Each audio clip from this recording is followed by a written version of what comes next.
Now, hello everybody. So we're talking now about we finished bid bond and we have these two good friends of ours, performance bond and payment bond, which are document A312 2010. They are pretty much the same as this one. Just that the terms are the titles are changed. And if you remember when I read this one below, this one below, I almost covered everything because it said performance, as you can see here, perform, and he also said pay somewhere in here. So, and things like that. So you got it, performance and payment, right? So that's what they deal with. So we're gonna go first through the definition given in the project resource manual, section 5.19.7, that says the performance bond provides the most important protection for the owner by guaranteeing that if the contractor defaults means they mess up, they don't finish it, they don't do it in any way, shape, or form. Either they're too late in time, either they keep failing to do the work, either they keep failing to correct the work, either they, in any way, they just fail, right? And they're probably essentially three ways: by not doing the work at all, by not fixing the work and doing it wrong, and by not doing it in time too, right? So those are like three general ways you can fail. So the surety will either complete the contract in accordance with its terms or provide sufficient funds up to the penal amount of the bond to fund such completion. The penal amount, again, is an amount that they set. They say, listen, this project's going to be 500,000. We can only provide it with 300 or 400 or 450 or 480. That's that amount. That's as much as they're going to provide. So the A312 performance bond published by the AIA, which we've checked, and then there is the comparable AGCDC, which we don't care about for this because they don't use it on the exams. We only care about the AIA one, A312, okay? They require the owner to request that the surety attend a pre-default meeting at which an attempt can be made to prevent default. Often financial reinforcement by the surety will permit the contractor to complete the work. If there is a default and the owner makes a demand upon a surety to perform under the terms of the performance bond, the surety will investigate the owner's claim against the contractor. The investigation will include examining both the owner's and the contractor's positions and making an independent analysis of the situation. Once the validity of the claim has been established, the surety has a number of options as to how it will fulfill the bond obligation.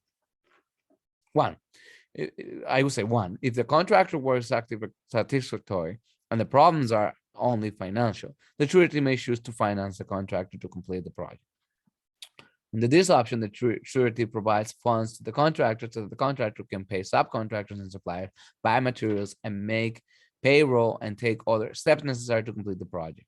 The surety normally does this under careful supervision, so they just don't just pay people willy-nilly, right? Nilly-willy. They got to make sure the money's going to the right place.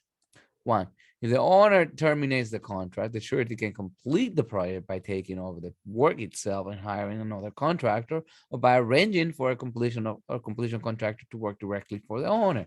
The surety may also leave up to the owner to finish the project and pay the difference between the balance left in the original contract and the actual cost of completion. If there is a dispute concerning the contractor's default or the surety's liability, the owner may have to proceed with completion of the project and then prove its claim in litigation or arbitration before receiving payment from the surety. Whichever method of completion is used, the surety is entitled to credit the contract balance at the time of default and is liable only for the excess cost to complete. The performance bond protects the owner against default by the contractor, not against the owner's own defaults. So if the owner, let's say, doesn't answer certain questions, doesn't do certain things that he's supposed to do contractually, the performance bond is not going to cover that. If the owner materially breaches the contract and discharges the contractor, or if the owner breaches the contract and increases the surety's risk, the surety may have defenses to any claim on the bond. For example, if the owner pays, let's go up. the contractor more than it's owed under the contract or materially increases the scope of the contract without the surety's consent, the surety can claim a discharge to the extent it is prejudiced. Meaning, like, let's say the owner says, oh, I want a tower now, right? It's the performance bond is not covering you for building a tower after you've decided that you're only going to build a one-story building. So that's the definition of a performance bond. So now let's go to document 312, 2010. What do we have? Performance bonds got the same information as before: contractor, surety, owner, construction contract. That's the amount. It's different from the bid bond because here we have a bond amount. We don't have a contract. During the performance bond, we already have a contract. All right. So this is to perform the project, and we already know. And then how much is it going to be the bond for? Modifications, if there's any. The contractor as principal, the surety, and they sign it. And then there's a little bit of a definition here, which we're going to go through right now. So the contractor and surety jointly and severally bind themselves, their heirs, executors, administrators, successors, and assigns to the owner for the performance of the contract, which is incorporated herein by reference.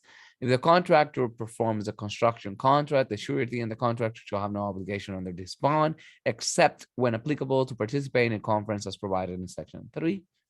If there is no owner default under the construction contract, the surety's obligation under this bond shall arise after: 1, the owner first provides notice to the contractor and the surety that the owner is considering declaring a contractor default. They got to say it. They got to say, listen, I'm thinking these guys are not going to get it done. I'm thinking there's something going on here that I don't like. They got to let them know. They can't just be sneaky about it. They got to be clear about it. You got to give notice, right? Giving notice, putting that person on notice. It's something that we do here a lot in the United States. So you got to do that. Such notice shall indicate whether the owner is requesting a conference among the owner, contractor, and surety to discuss the contractor's performance. If the owner does not request a conference, the surety may, within 5 business days, as a receipt of the owner's notice, request such a conference. They gotta have a conference. They gotta have a talk, right? That round table, in that war room, they call it. So if the surety timely requests a conference, the owner shall attend. It's not like the owner may attend, the owner should attend. It might be nice that the owner attend. No, the owner must attend to that, right? Unless the owner agrees otherwise, any conference requested under this section 3.1 shall be held within 10 business days of the surety's receipt of the owner's notice. If the owner, the contractor, and the surety agree, the contractor shall be allowed a reasonable time to perform the construction contract, but such an agreement shall not waive the owner's right in any, if any, subsequently to declare a contractor default. So it's kind of like the first warning, strike one. Listen, I think when you're not performing the way you're supposed to, blah, blah, blah, let's figure something out. Or the contractor may ask for time to fix the problems and get it going, and it may be okay. They may get back up, If they don't, that's what happens. Then they can actually continue to the default part. So 2, the owner declares to the contractor a contractor default, terminates the construction contract, notifies the owner, and so you see they got to happen in order like this. And the owner has agreed to pay the balance of the contract price in accordance with the terms of the construction contract to the surety or to a contractor selected to perform the construction contract. Because the owner's still gonna pay whatever's left over on the project. It's if the project goes over budget through no fault of the owner, then the surety's got to pay the difference up to the penal amount. Failure on the part of the owner to comply with the notice requirement in section 3.1 shall not constitute a failure to comply with a condition precedent to the surety's obligations or release the surety from its obligation, except to the extent the surety demonstrate actual prejudice. You got to show that you failed. You didn't notify me. You didn't do anything. You fired us. You fired the contractor. Didn't give him a chance. So in that case, I'm not stepping up for the performance bond, but they probably still will have to anyway. So there is a little wiggle room in there, and that stuff gets all figured out together as a team through arbitration, maybe. When the owner has satisfied the conditions of section 3, the surety shall promptly and at the surety expense take one of the following actions. 1, arrange for the contractor with the consent of the owner to perform and complete the construction contract. Arrange for the contractor. Okay. Undertake to perform and complete the construction contract itself through its agents or independent contractors. Obtain bids or negotiated proposals from qualified contractors acceptable to the owner for a contract for performance and completion of the construction contract. Arrange for a contract to be prepared for execution by the owner and a contractor selected with the owner as concurrence to be secured with performance and payment bonds executed by a qualified surety equivalent to the bonds issued on the contract, on the construction contract, and pay to the owner the amount of damages as described in section 7 in excess of the balance of the contract price incurred by the owner as a result of the contract default, or waive its rights to perform and complete, arrange for completion, or obtain a new contractor with a reasonable promptness within under their circumstances. After investigation, determine the amount for which it may be liable to the owner, and as soon as practicable after the amount is determined, make payment to the owner or deny liability in whole or in part and notify the owner citing the reasons for denial. They may say, listen, we're not supposed to pay anything for such and such reason. Or we may just pay this much, or we may just pay a little bit, or whatever.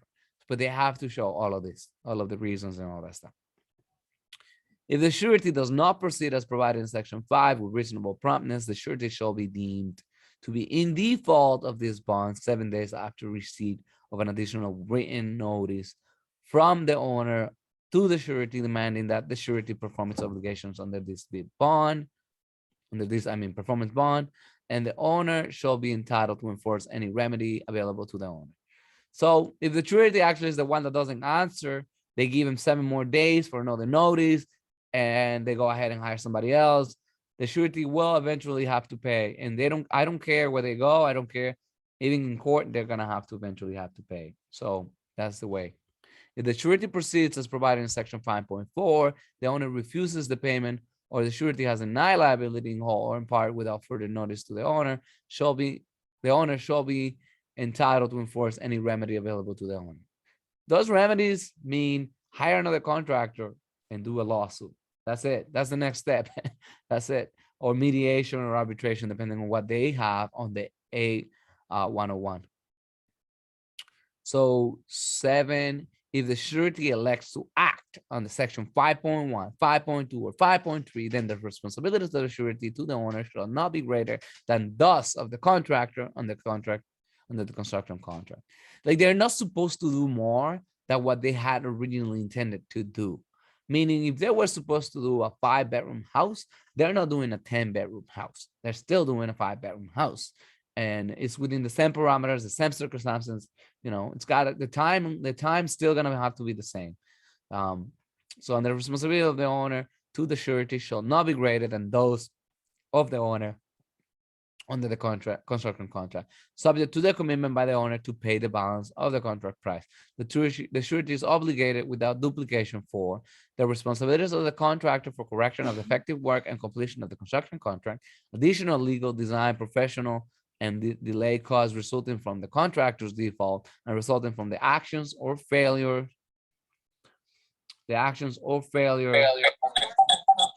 Sorry, Albeli's left and came back now.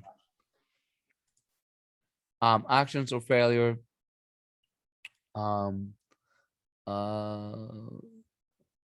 to act of the surety under section 5.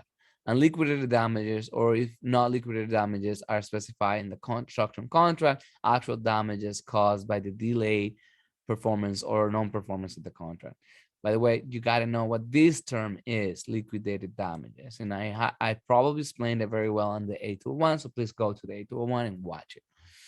So this is what happens here. These are the things that need to happen. So if the surety elects to act in section 5.1.3.5.4, the surety's liability is limited to the amount of this bid bond, which is established at the beginning. The surety shall not be liable to the owner or others for obligations of the contractor that are unrelated to the construction contract. The contractor said he was going to give you a rooster as a gift to the owner. I don't care. The contractor said, the contractor said, the contractor said. I don't care what the contractor said. I care about what the contract is, because the performance bond is based on the construction contract signed between all parties. And the balance of the contract price shall not be reduced or set off on account of any such unrelated obligations. If the owner gives you a rooster, you're gonna deduct $5,000. I don't care. The surety does not care about anything that was said.